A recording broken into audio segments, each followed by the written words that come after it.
Hello, my name is Rafida. This is Lamar. How's your day? My day was good. It was a little bit nerve-wracking, getting ready. What do you spend your time doing? So if I'm not looking after my children, I'm here working at the salon. What is the name of your salon and why did you choose it? So it's actually a running joke. My husband used to call me Maliage because my most popular service that I do is a balayage. And obviously my name being Maliha, he just merged them together and it was like a nickname around the house. He'd be like, Maliage, come here. And then when we got the salon, I was like, what do I call it? Do I call it Styled by Maliha, which is like my Instagram name for my bridal and stuff? And I put a little poll up on Instagram and I was like, what should I call the salon? Because previously I'd put it on Instagram like, this is what my husband calls me. And everyone found it hilarious. And I generally thought people would think, they'd say like Maliha's hair salon or hair by Maliha or again, Styled by Maliha, but literally everyone voted for Maliage. And I remember telling my husband like, why the hell would they think, why would they choose that? Like it's a funny name, like it's a funny word. And he was like, well, I don't care. If you choose to call it Maliage, I want some sort of credit. So here's your credit, Hassan. I'm giving you credit now. So that's how it came about. What was your journey to becoming a hairdresser? So I remember like being at school. So I was probably about 14 and me and my friend used to go to the shop and buy a box dye and literally we had like a little salon in my mum's house. So I'd spend my spare time literally foiling her hair, trying out new styles. I'd use kitchen scissors to cut her hair. We'd just always experiment. And that was like my first kind of introduction into hair. Do you still know her today? Yeah, she is literally my best friend. So what does being a business owner mean to you? It's a little bit daunting actually. Like when I think of it like that, it's like, oh my God, a title. But a business owner, like it's more of a passion for me. So I don't always seem to look at it as a like business perspective, which sometimes can be a bad thing. But I don't know. How did you start your business? So I started off from a little tiny room, which was a dining room at my mum's house. She had it built into like a mini salon. So I had like one sink, one chair, and a really big mirror. To be honest, it was at first like my mini dressing room. Like I'd go downstairs, straighten my hair, curl my hair in there. But like I said, I used to come home from school and me and my friends used to just mess around in there, thread our eyebrows, which we wasn't supposed to do, but it was just messing around. And then I remember getting to like sixth form and because I'd done a few of my friends, then a few other people would start asking, oh, why don't you do our hair? So it became like a bit of a hobby. Ended up not actually liking sixth form, so I kind of left there. And then I went on to do an apprenticeship in hairdressing. So I was working about 40 hours a week, finishing about 5 or 6, coming home and then doing a client till like 12 o'clock at night. So I built up a little bit of a clientele. I didn't actually like working in mainstream salons that much because I felt like they didn't really cater for like South Asian or Muslim clients a lot. Whether that was wearing hijab, they never had anywhere to cater for them sitting in a room, or they just weren't comfortable with thick hair. So they'd overcharge and say, oh, it's going to be this much. And I didn't really like that. So when I kind of came out of that, I was like, I want to do something where you don't feel singled out going to a salon. Like I want everyone to feel inclusive, whether they wear hijab or not, whether they show their hair or they have long or thick hair, like someone who's like them, basically. So I started traveling to people's houses at first. That kind of like broke my back, I'm not gonna lie. I used to wash their hair in like the bathtub, or I'd like say, go and have a shower, but I'd be like sat waiting downstairs in the house for hours on end. So I started renting chairs then at different salons. That was a lot better, actually. And I just had my first child, so it was very convenient. So it's not like I had the burden of having a big salon. So I did that for a couple of years before getting my own. And now, alhamdulillah, I have my own team. So they kind of do hair as well. I've like trained them up. So now I feel like I'm still at the start, but I'm creating that safe space for South Asian and Muslim women. What's your regular day like? My regular Working. day is I get up, I sort the kids out. If I'm not at home with the kids, then I come into work. We have a load of clients. It could be, the day is always different. We're not always doing the same type of things. So I could be doing a wedding hair that day. I could be doing a wedding party, so like the guests attending the wedding, or I could be in the salon doing that, or just doing colour. So it's very different every single day. What do you enjoy most about your job? I actually enjoy the fact that every day is different. I get to meet so many different people who have come from different walks of life. It's just being a part of their day. Like you usually sat in the salon for about 7 hours. So seeing someone at the start who maybe isn't so confident in themselves, and then them walking out and then being 100% confident in the way they look and how they feel, it's a really like, I don't know the word, rewarding experience. What happens if someone doesn't like their hairstyle? Alhamdulillah, I've never really had that many experiences, but we are quite accommodating. So obviously it's your hair. You know your hair more than I do, especially if it's the first time I'm meeting you. You'll know what suits you rather than I do. I can only advise on, say, what I think suits you from my point of view, but you look at yourself in the mirror and you know your facial features. So I find it very important that we work together so that you feel important and like included in part of that. It's not always like it's my vision and what I say goes. It's also important about what the client wants to achieve. So if they don't like something, say the fringe is a bit too long, they want to go shorter, I'm always very accommodating to that. So we kind of just go with how the client wants to go. When you meet someone for the first time who wants to start their own business, what would you tell them? I would say it's not an easy process.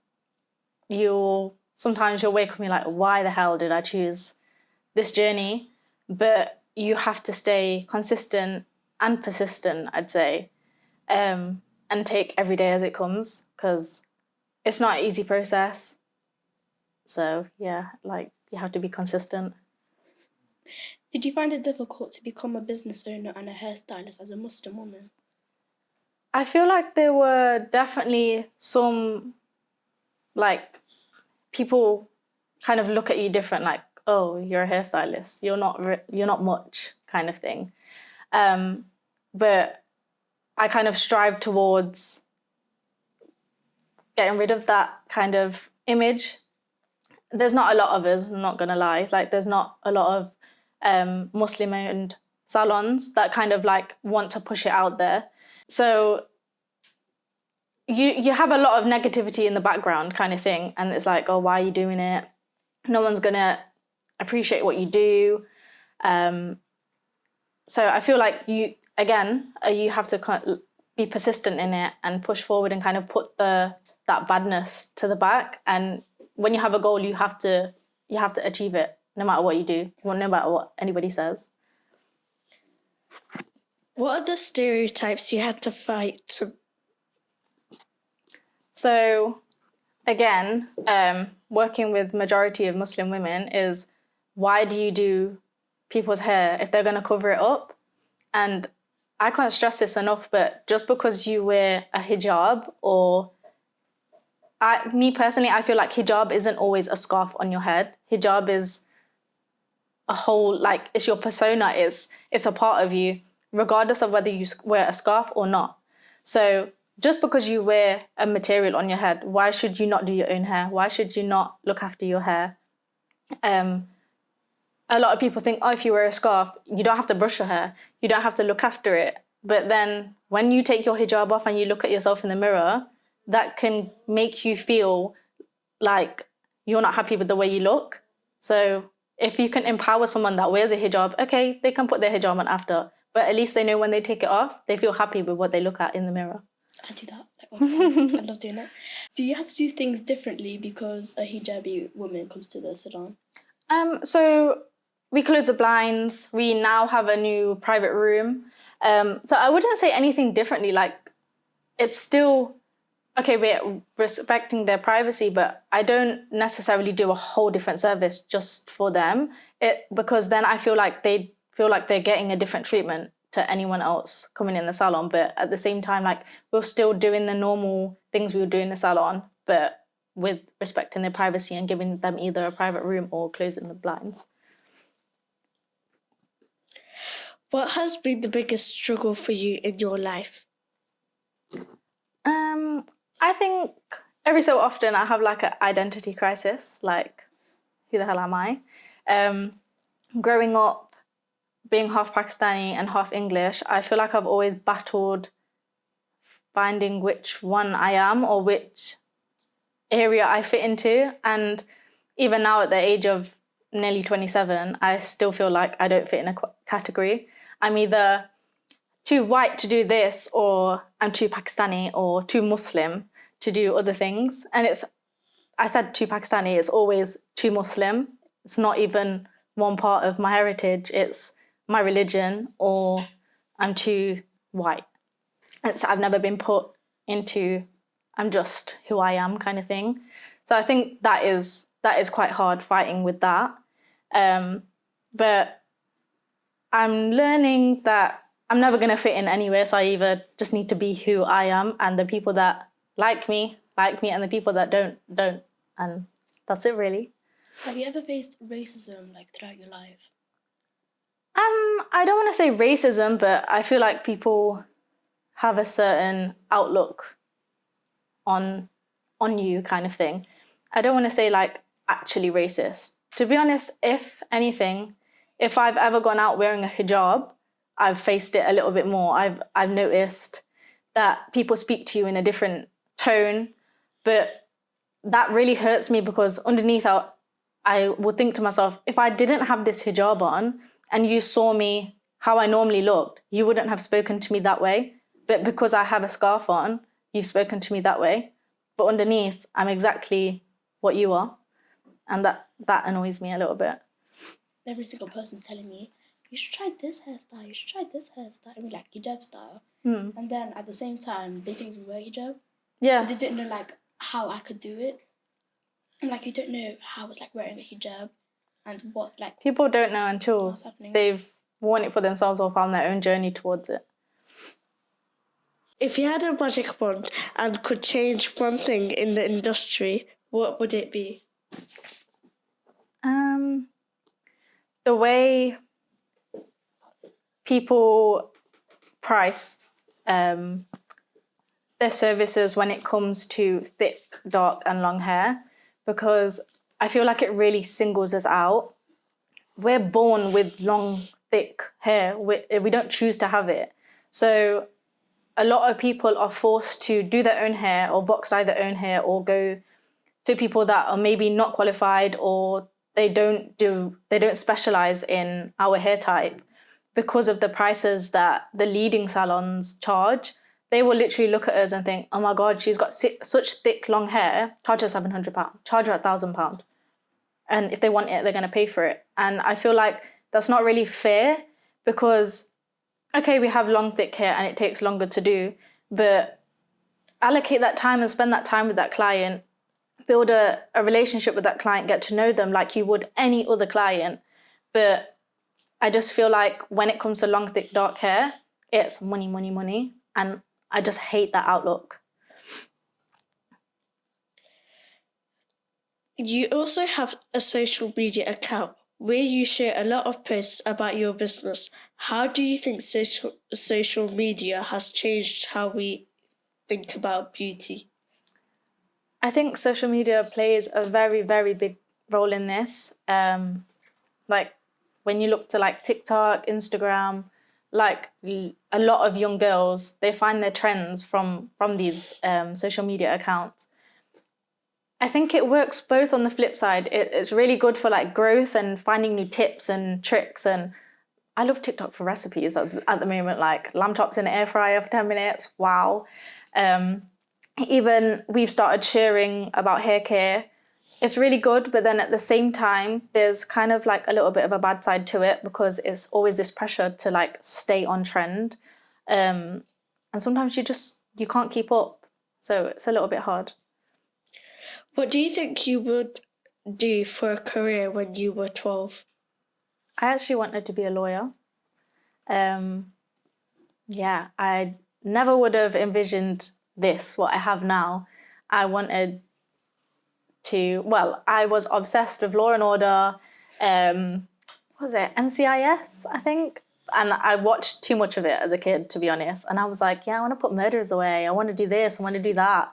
And then it wasn't until I got to sixth form and I was like, okay, I can't do anything fun. I have to get my head down. So I chose double geography, double science, law, and I was so bored. The only one subject that I did was fashion, and I actually used to skip my lessons just to go to my fashion class. Ended up getting a distinction star and then like failing all my other subjects. And that was another thing that kind of pushed me to do my apprenticeship because I was just so bored of like reading and I wanted to do something creative. And I feel like everyone thinks that you have to go to uni, you have to do this, you have to study, but that not everybody is like that. Some people are a little bit more creative and they learn in different ways. And that was definitely me. I was kind of pushing myself to become a lawyer because of what I'd seen and oh, no one else in the family went to uni. I was the first granddaughter. I wanted to set an example, but I didn't in the end, but I still feel like my grandparents are proud. If you could go back in time and tell your 12-year-old self about something, what would it be? I would definitely tell little me that you don't have to think about what anyone's going to think about you because regardless, they will think what they think. Whether you do good, you do something that you don't like, they don't like, just do it again anyway. How do you think your 12-year-old self would respond? Probably with why, because that was like my favourite. My grandma used to always say, why do you say why? Why can't you just do what you're told? And I'd always say, but why? Why? Why? So that would probably be my response. Do you like Nottingham? I do. It's my hometown and it's very, very central. Have you ever thought about wanting to leave Nottingham or move anywhere else? Yes. I do want to move to Dubai eventually, inshallah. What's it like being a Muslim woman living in Nottingham?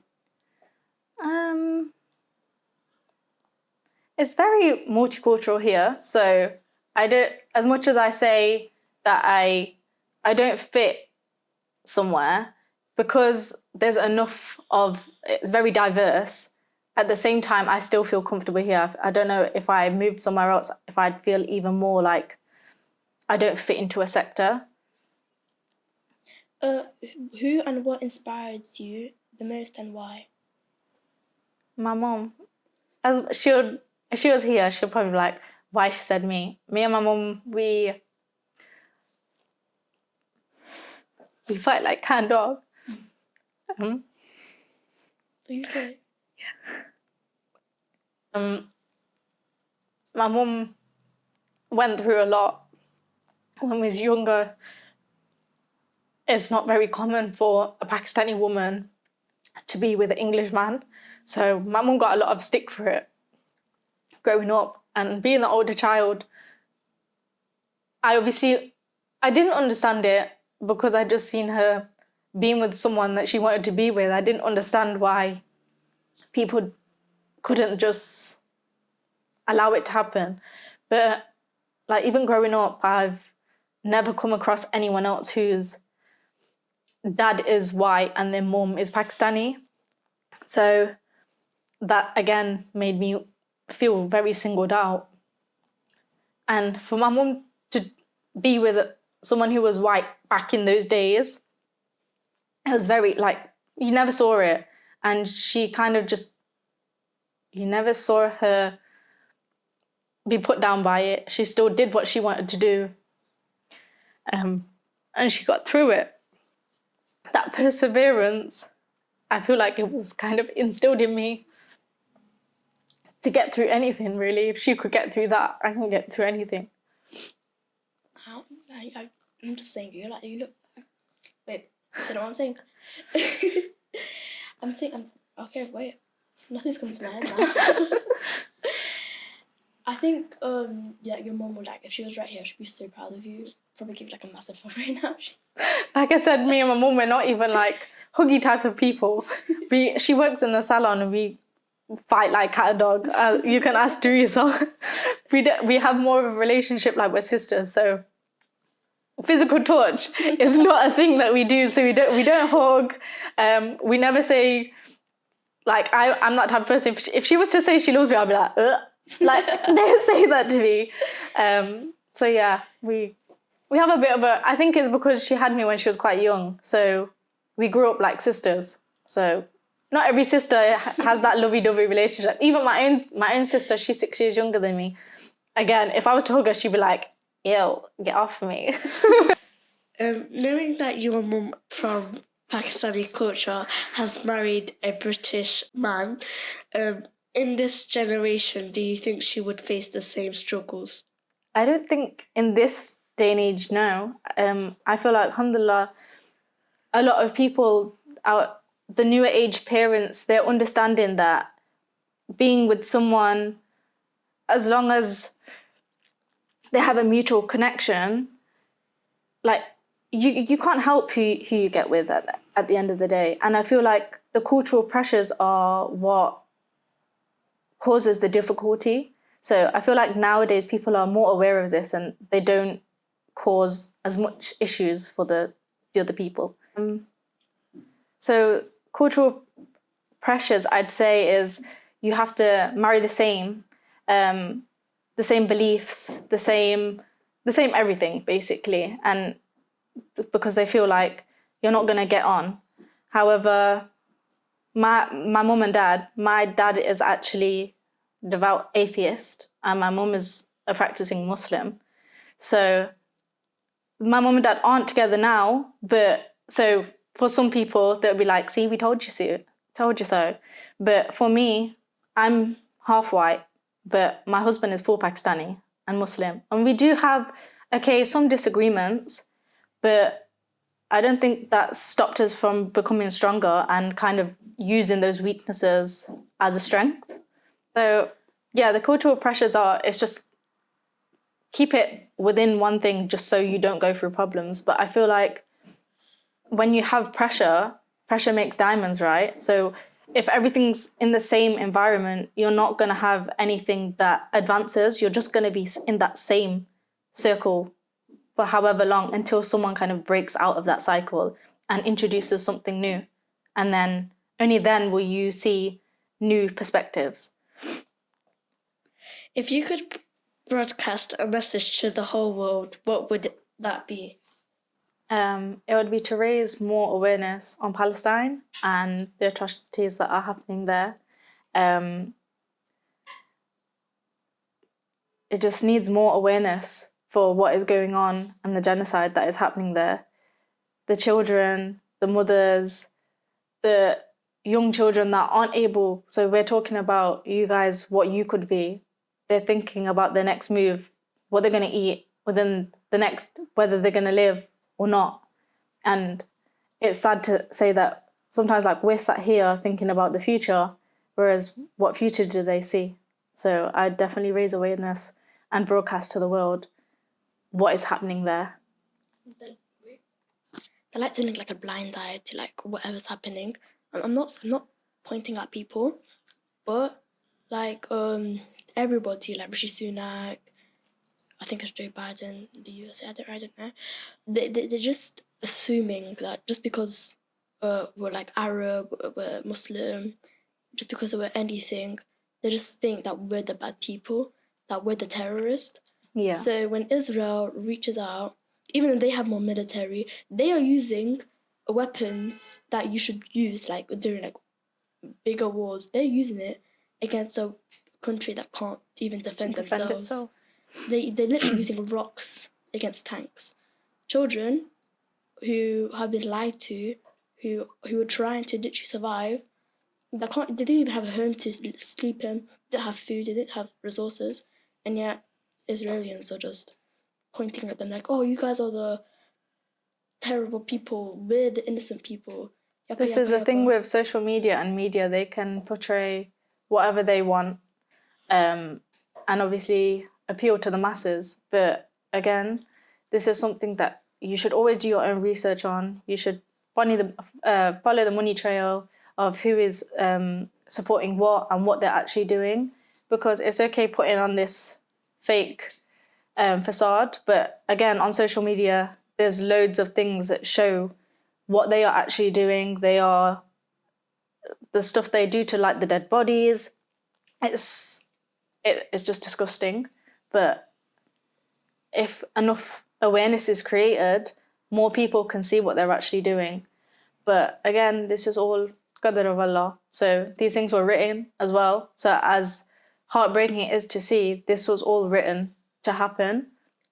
So you have to keep your patience and the miracles will come. To be honest, I suppose I just want everyone to be their authentic self, really. Like, you shouldn't have to hide who you are or what you want to be for, again, cultural or societal norms just to fit in. Like, I always say this, like, you should always be yourself, because the people who are going to support you, they're going to like you, they'll find a way. And the people who don't, they don't. And even if, no matter what you do, you could try your hardest to be liked or to be supported. But if they don't want to, they won't. They'll always find something negative in you, no matter what you do. So you should always be authentic, because you're only proving it to yourself, not to them.